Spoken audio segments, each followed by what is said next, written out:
Welcome to the Bill Walton Show, featuring conversations with leaders, entrepreneurs, artists, and thinkers. Fresh perspectives on money, culture, politics, and human flourishing. Interesting people, interesting things. Welcome to the Bill Walton Show. I'm Bill Walton. Well, when you come across a book with the title Wrath, America Enraged, you get very curious about what's in it, what's it about, and what's the cause of the wrath. And so very quickly, I saw if we couldn't get the author on the show. Peter Wood is the author, president of the National Association of Scholars. And in addition to Wrath, he also wrote recently 1620, Critical Response to the 1619 Project, which we've talked a lot about on this show. He's a former professor of anthropology, which is a profession I think that would come in very handy in modern America. And he was a college provost, and he also has written several other books about American culture, including Diversity, Invention of a Concept, and A Bee in the Mouth, Angry in America Now. Peter, delighted to have you with me. Thank you for having me. So, provocative title. What inclined you to write this book? Well, I think the main thing was the 2020 election and its aftermath, including the Capitol Hill riot on January 6th. As you mentioned, I'd written a book some years ago about anger in America, A Bee in the Mouth. And that book, to some extent, was a forecast that if we didn't do something to get control of the excess of vituperation and anger and acting out in American life, our politics was going to be badly influenced by it. So as with most such prophecies, nobody really paid much attention to it. And then I thought, well, maybe this is the time to revisit the issue. The first book, published in 2006, combined an analysis of how we had gotten to where we were with a plea, I guess, that this isn't a particularly good way to lead our lives. I would rather see a kind of temperateness in our public expression and in our personal relations to be more prevailing.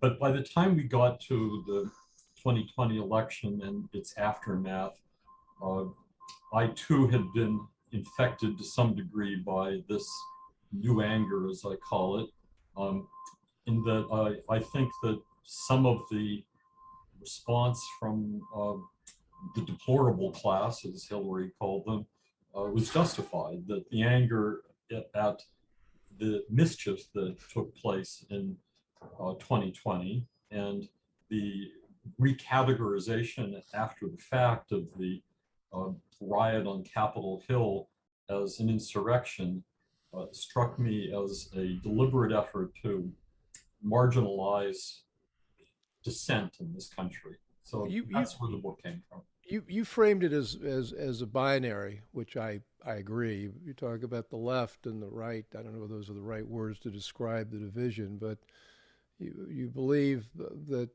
anger has been mounting on both sides. Yes. And that you chose the word wrath because that's the most extreme form. And you also argue that it's gotten worse in the last 3 or 4 decades. What's the source of your thinking there? Well, as you mentioned in the introduction, I'm an anthropologist, and what I've been really doing with this subject is a combination of anthropology and history.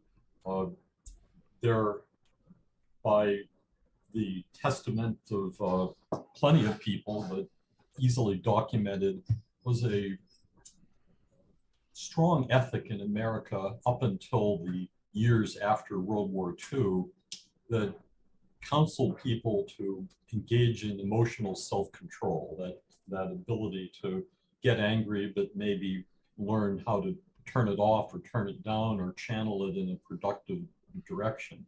And that goes way, way back. George Washington, for example, was known to be a man of really volatile temper. He could let loose, but he also was well known in his time as someone who practiced this steely self-control. So our image these days of Washington as this sort of stiffly dignified, uh, almost mannequin-like person was not how his contemporaries saw him. They saw him as a man who was ready to fly off the handle at a moment's notice, but who had somehow disciplined himself not to do it. And he had that self-command, which gave him the ability to command others. Anger is nothing new in human nature. It's been around, forever. It's part of not only our species, but other species. You can rile up a dog or a cat easily enough. So the question is not whether we weren't angry before, but how we channeled it. What kind of cultural frame did we put around it? And that began to change, as I said, after World War II. The hero type of a Gary Cooper who could maintain his cool under extreme pressure gave way to, think of Allen Ginsberg. His famous poem was Howl, and this. Do I have to think of Allen Ginsberg? I guess I do. Just for a moment. Talk about performative art. Yeah, he was quite a character. But there are sort of cultural benchmarks you can point to. A book that everybody in my age was reading growing up was Catcher in the Rye, Salinger's book. A teenage boy, Holden Caulfield, gets kicked out of prep school and wanders around New York for a couple of days, denouncing just about everybody he meets as phony.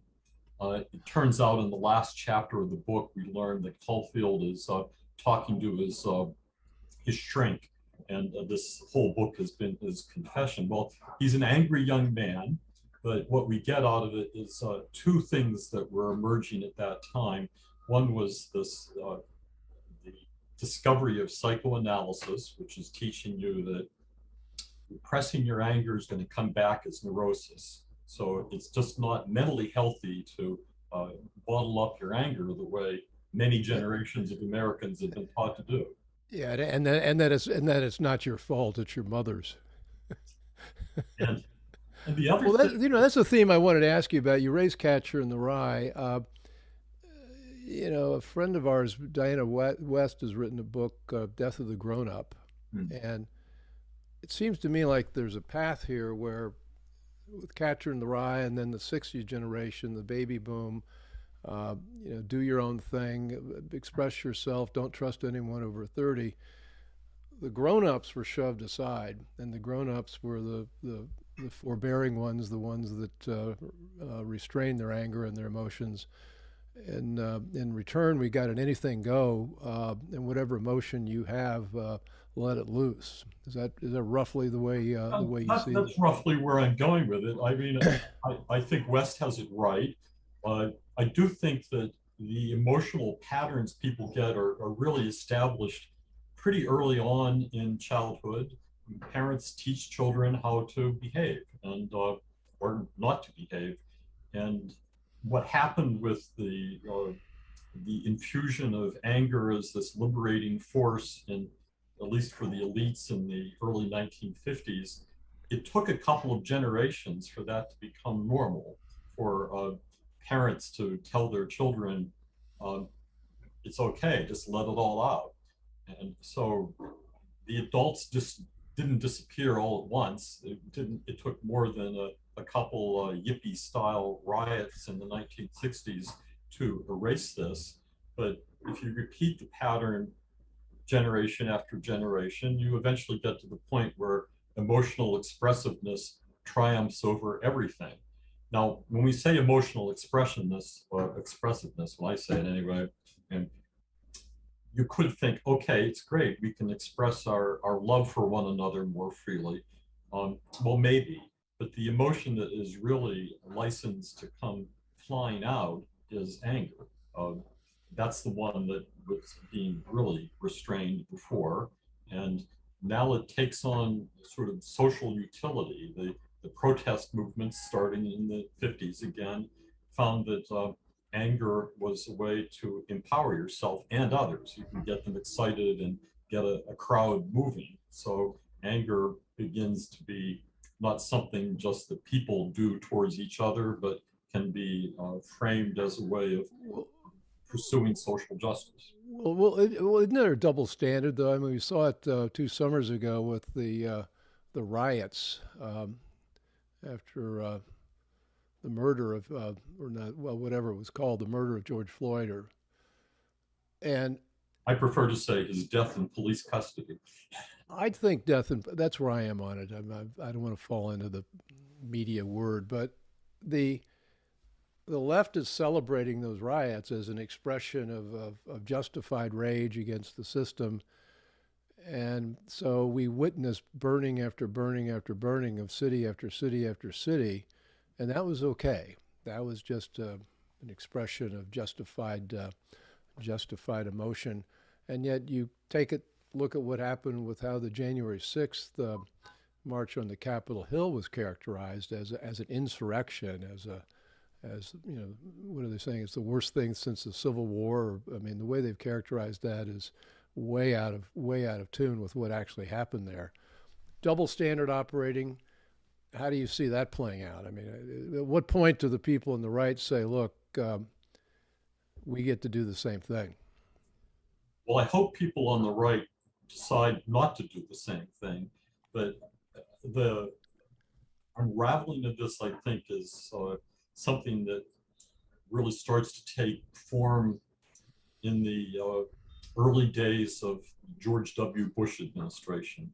That's when the angry left finds its voice in social media, and we begin to get this cycle of rage all the time. Now, that's long enough ago that probably a lot of people listening to us talk don't have a very vivid memory of it, but I've been saturated in this stuff now for a while.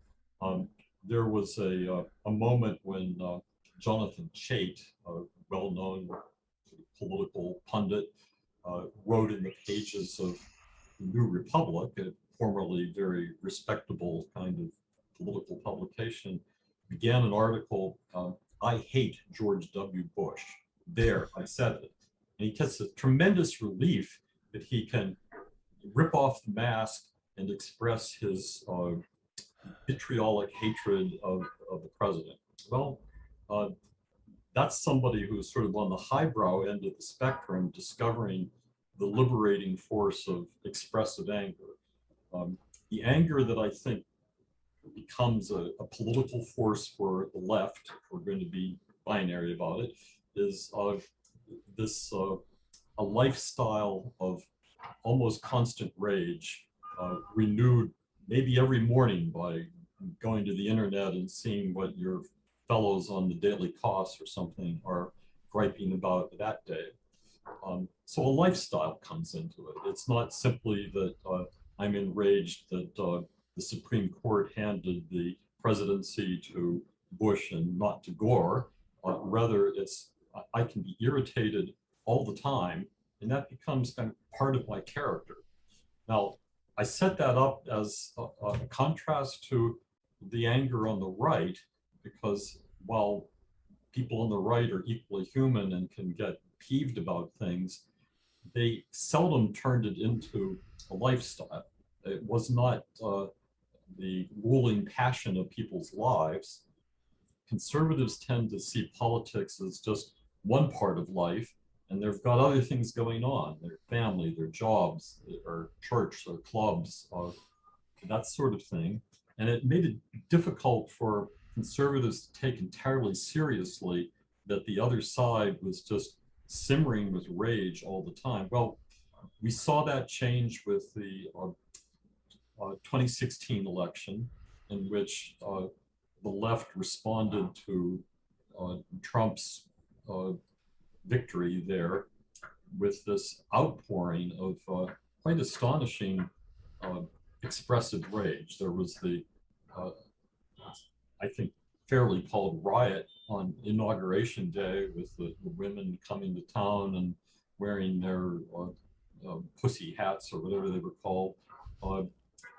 but there was also setting fire to police vehicles and a general mayhem that accompanied that.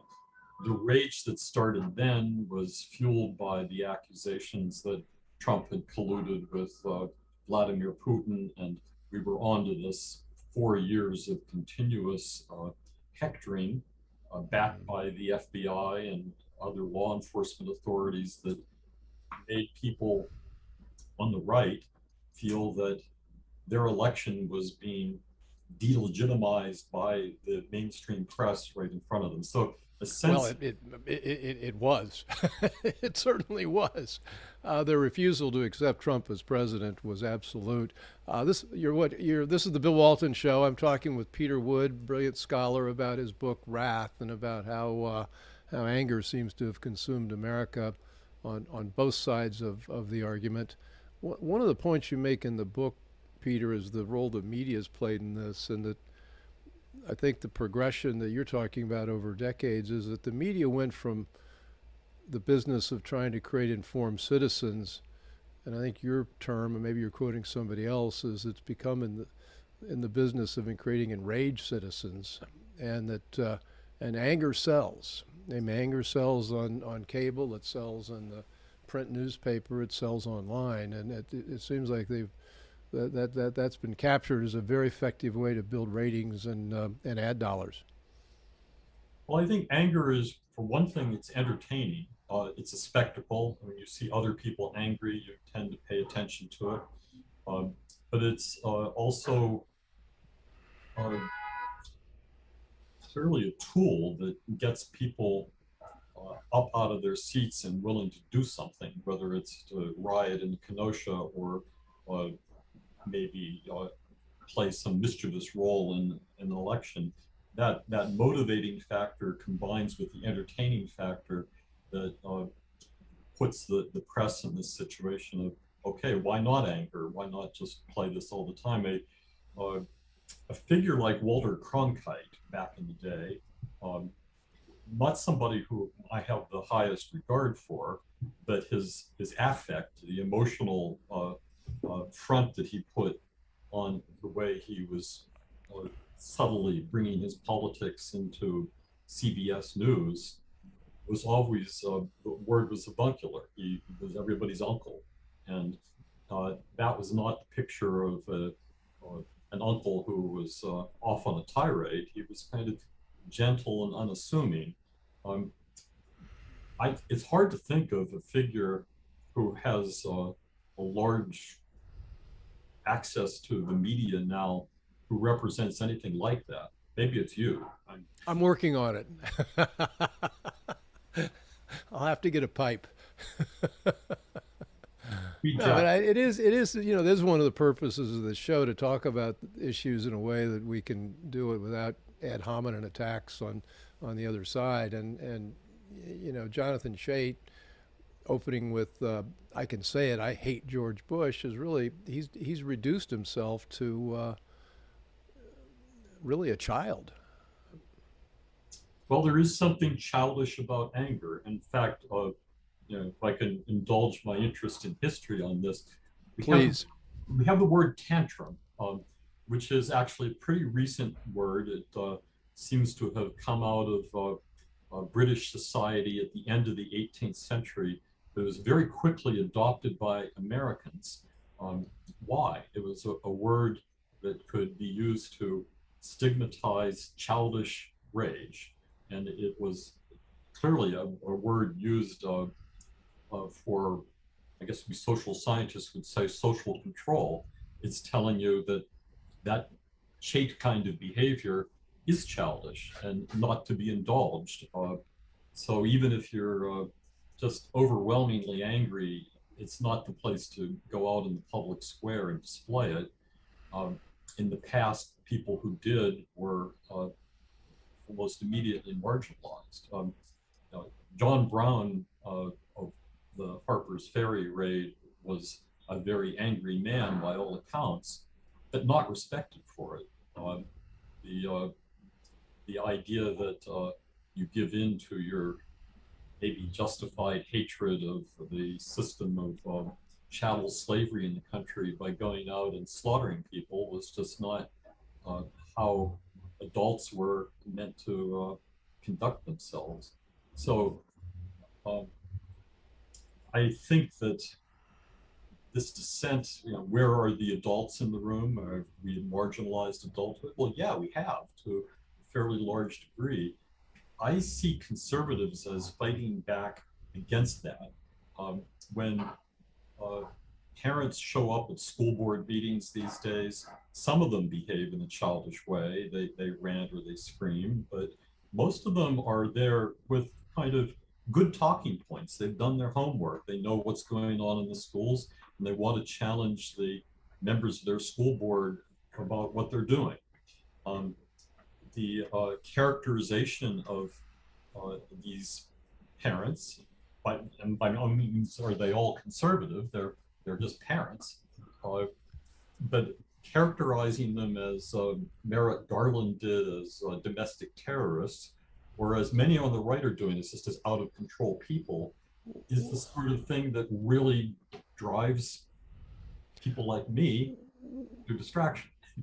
And me.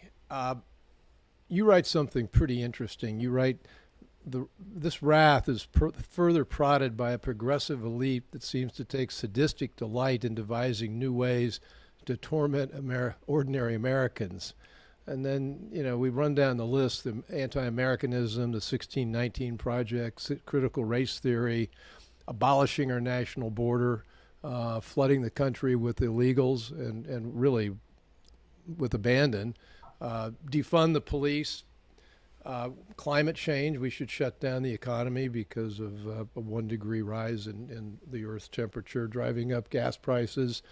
Along with that, and a lot of us think that that the Wuhan virus was manipulated, and whether the Chinese let it out on purpose or whether they just took advantage of it. The Chinese did, and then I think you see the American left moving very quickly to change the way our elections are held.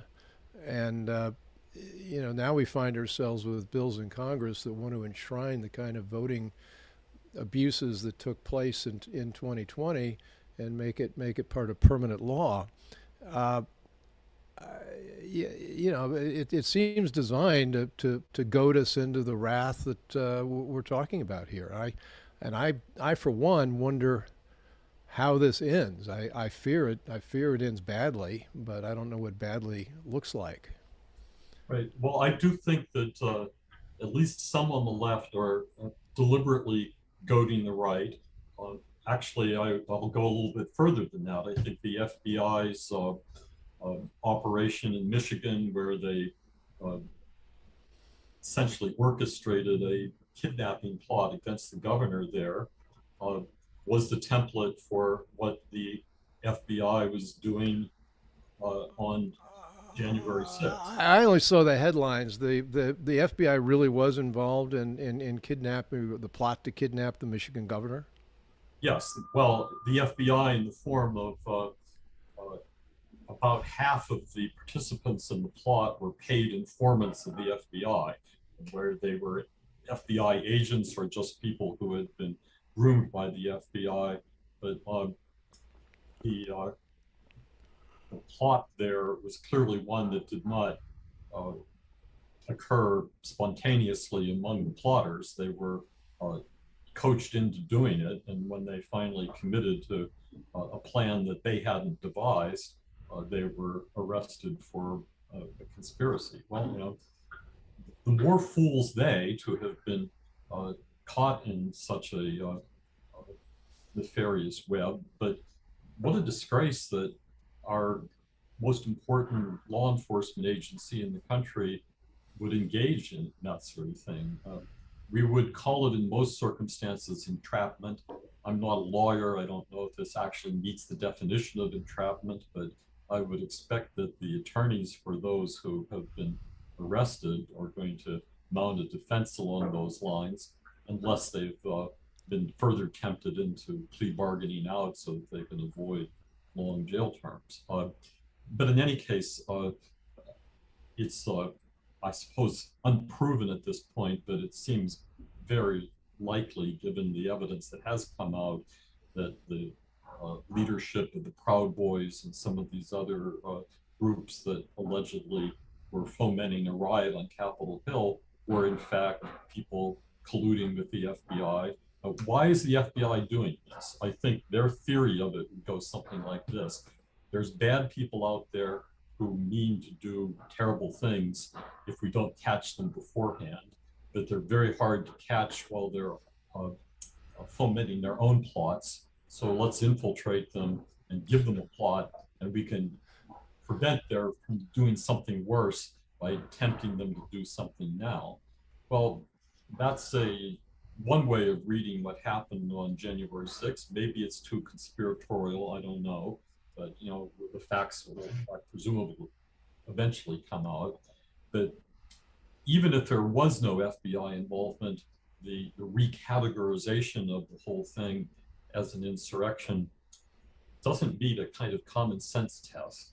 If people were planning to overthrow the government, surely they would have shown up with some deadly weapons in hand and some tactics beyond asking the security guards to take down the barriers.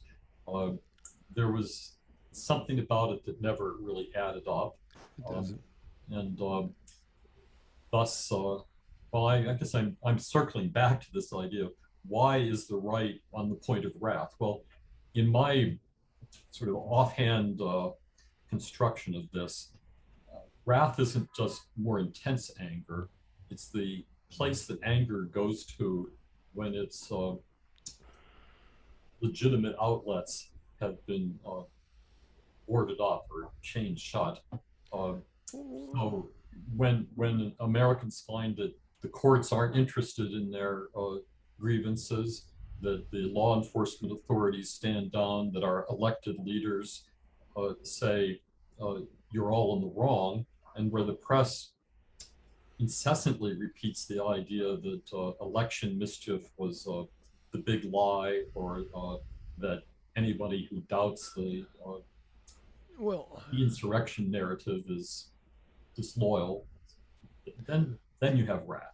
Yeah. This is the Bill Walton Show. I'm here talking with Peter Wood, and we're talking about how wrath is playing up. And you point out in the book, and I agree, that if you look at the way these institutions have responded to ordinary Americans and not heard their legitimate concerns, they feel betrayed. They feel betrayed by all the courts, the police, the politicians, the bureaucrats, all the people that normally you think you could go to and get a fair hearing in the past. I don't think people feel like we're able to get a fair hearing anymore. Right. I think we don't feel like we can get a fair hearing, and we also have a distrust deeper than any before of the authorities who are telling us what to do. If the FBI comes knocking at my door, over the years, I've had conversations with FBI agents involved in various investigations. I always treated them with the utmost respect.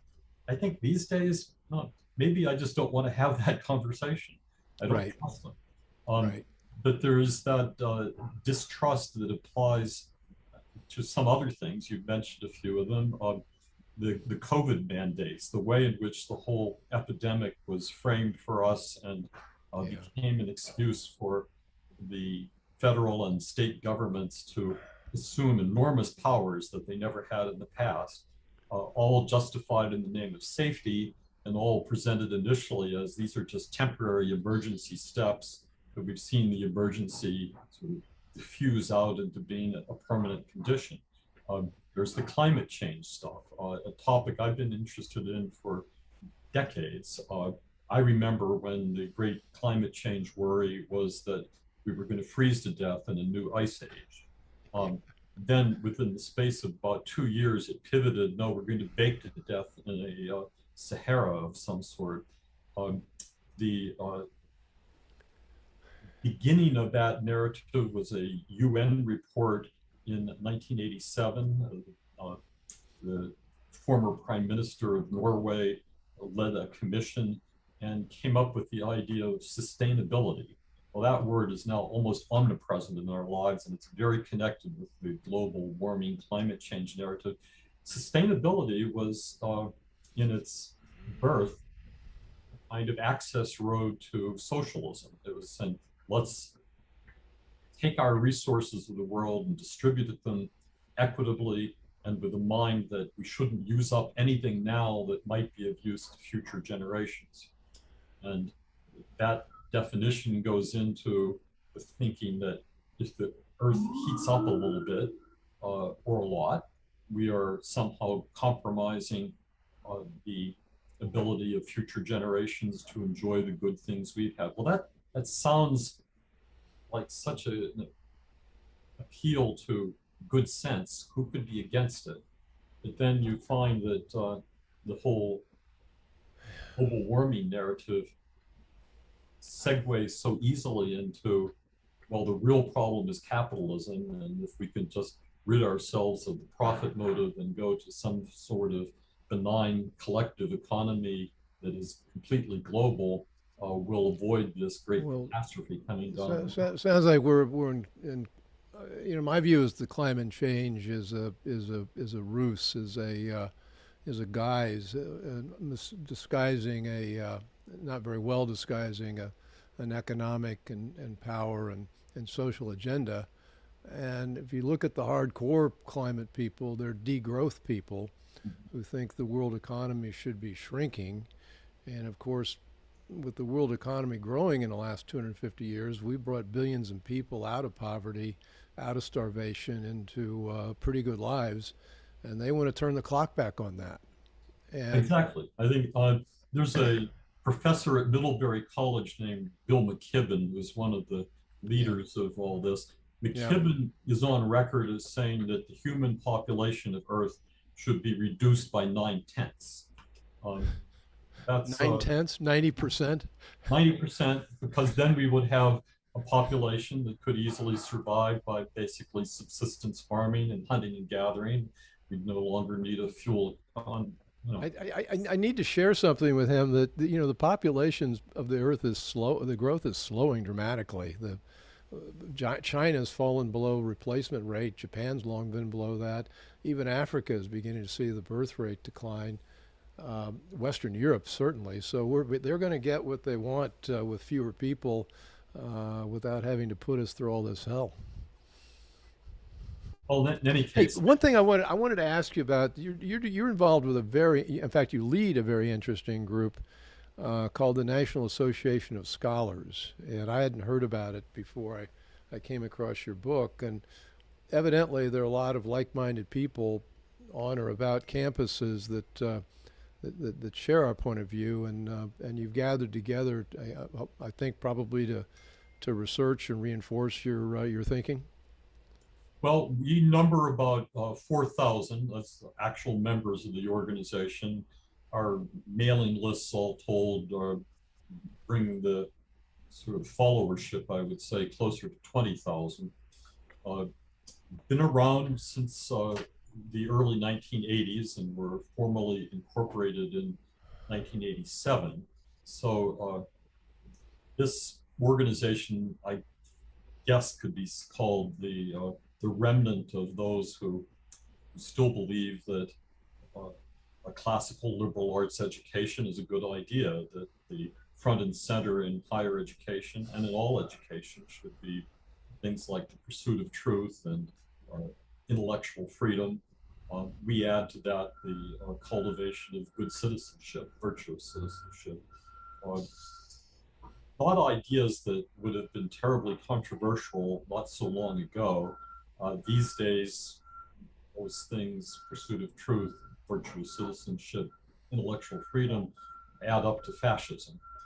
That's So anybody who is willing to join an organization like mine is at some risk, especially if you're pursuing an active career in higher education, of being spotted out as the enemy.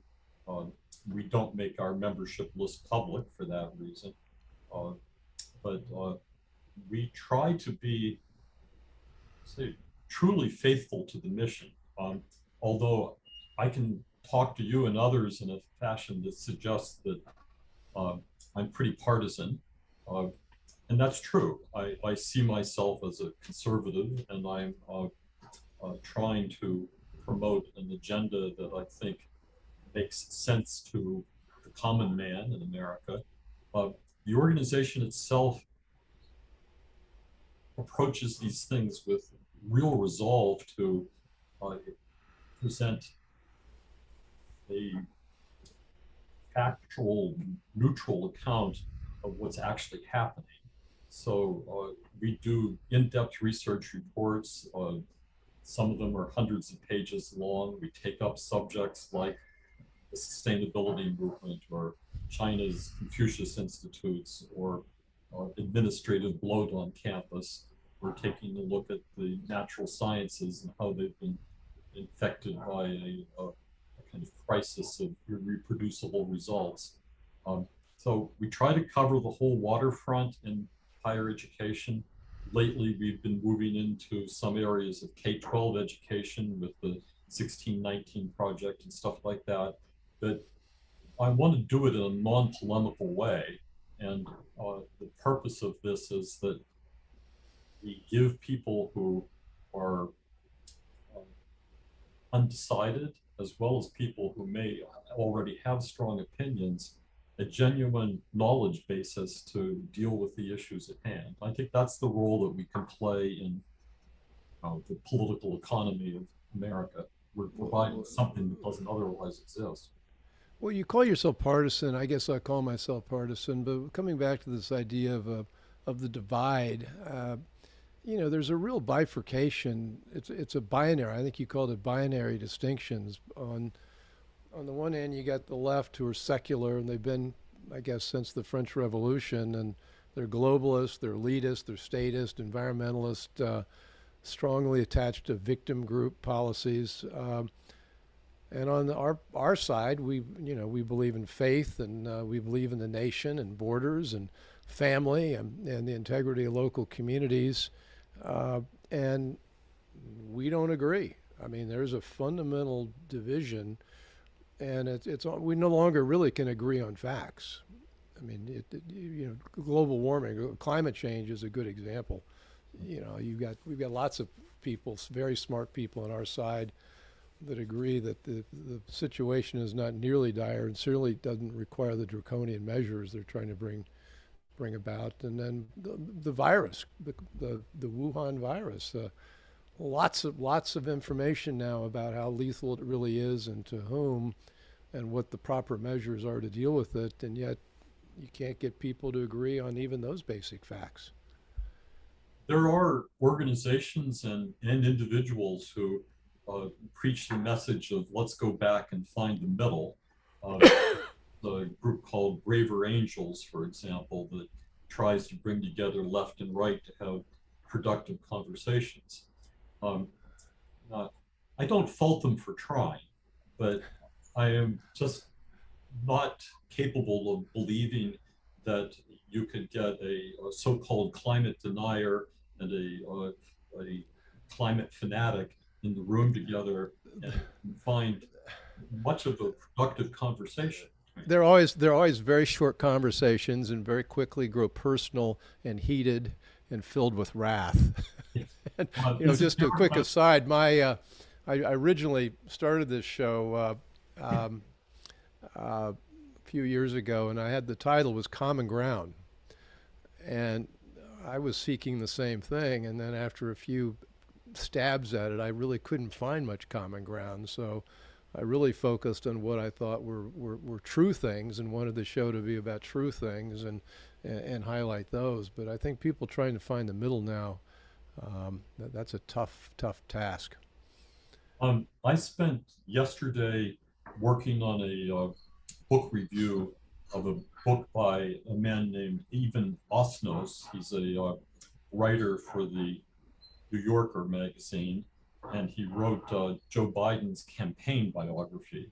But the book that I was reviewing is a new entitled Wildland, The Making of America's Fury.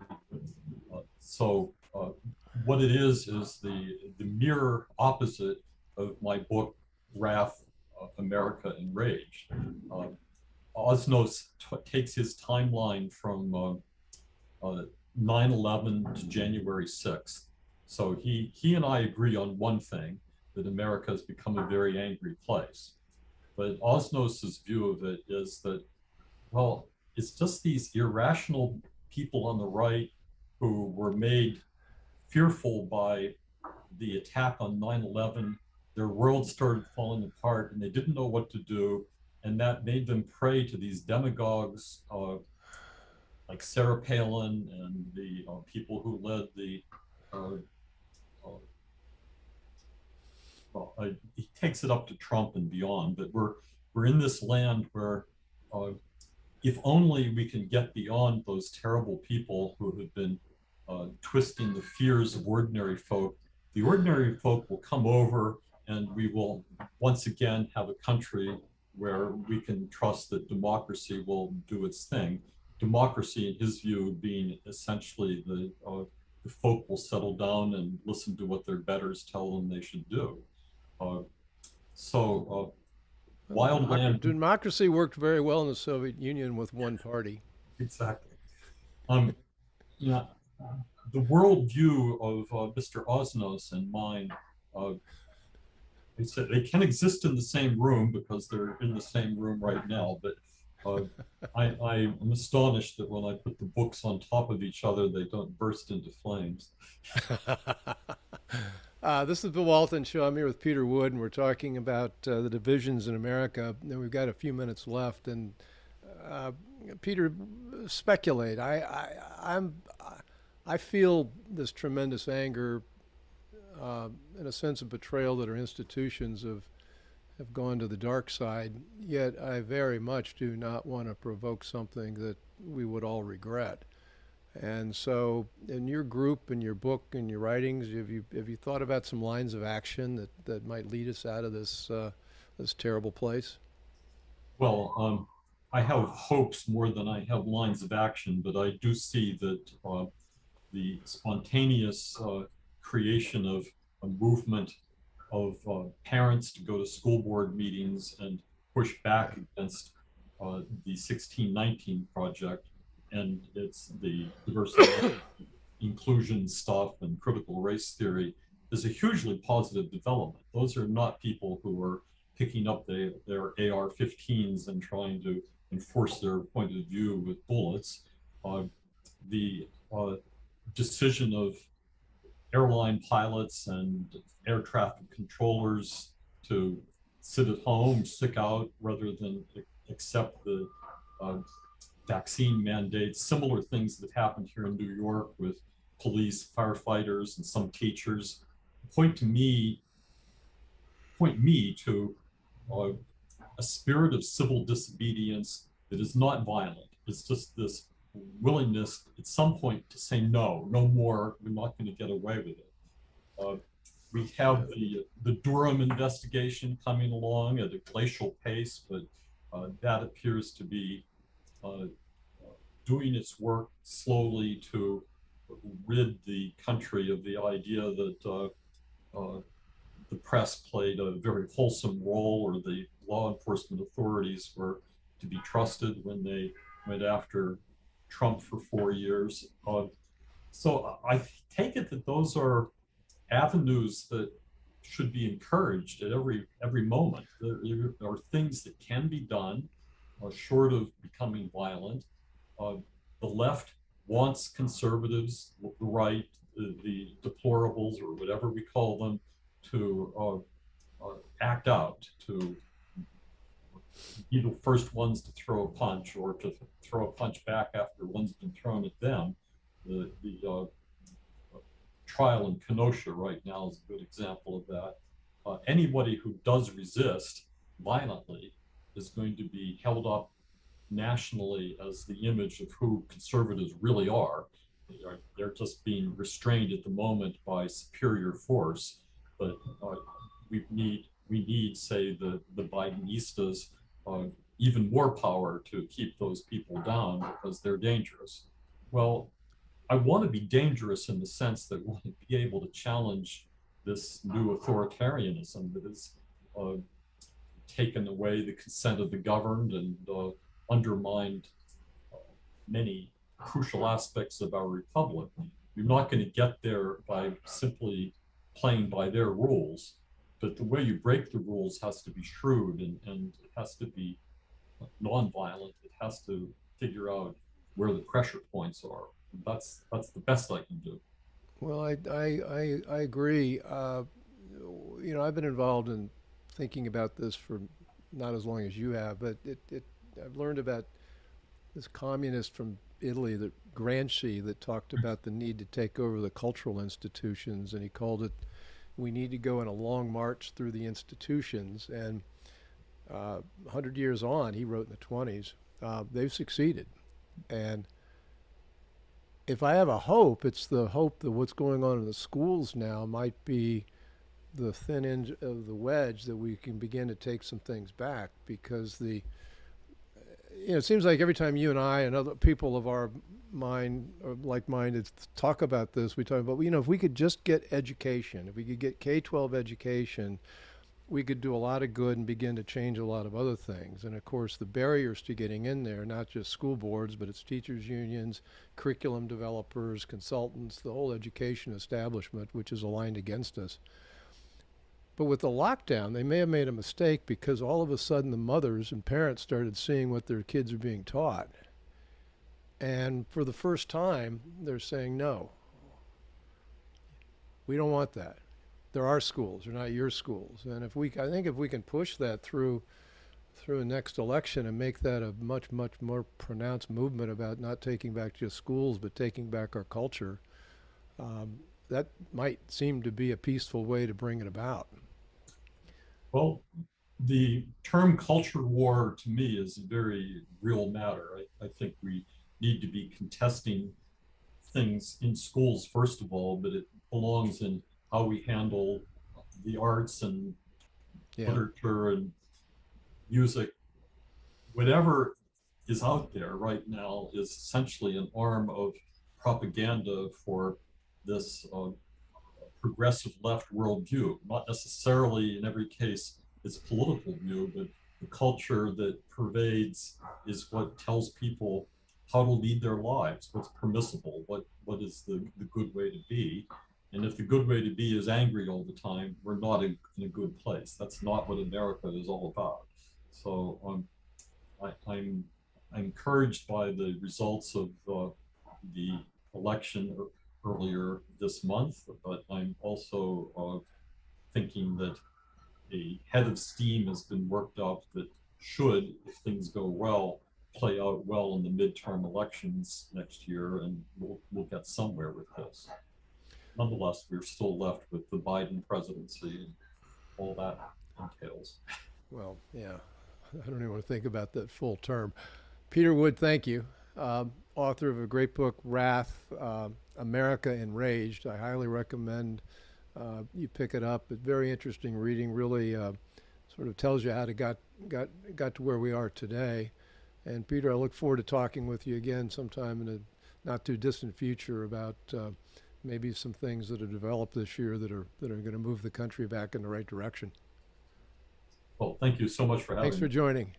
Okay, this is Bill Walton Show. You can find us on all the major social media platforms, all the audio podcast platforms, and also Rumble and YouTube.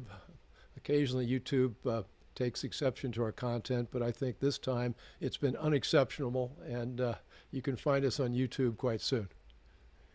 Thank you. Peter, thank you. I hope you enjoyed the conversation. Want more? Click the subscribe button or head over to thebillwaltonshow.com to choose from over 100 episodes. You can also learn more about our guest on our Interesting People page. And send us your comments. We read every one, and your thoughts help us guide the show. If it's easier for you to listen, check out our podcast page and subscribe there. In return, we'll keep you informed about what's true, what's right, and what's next. Thanks for joining.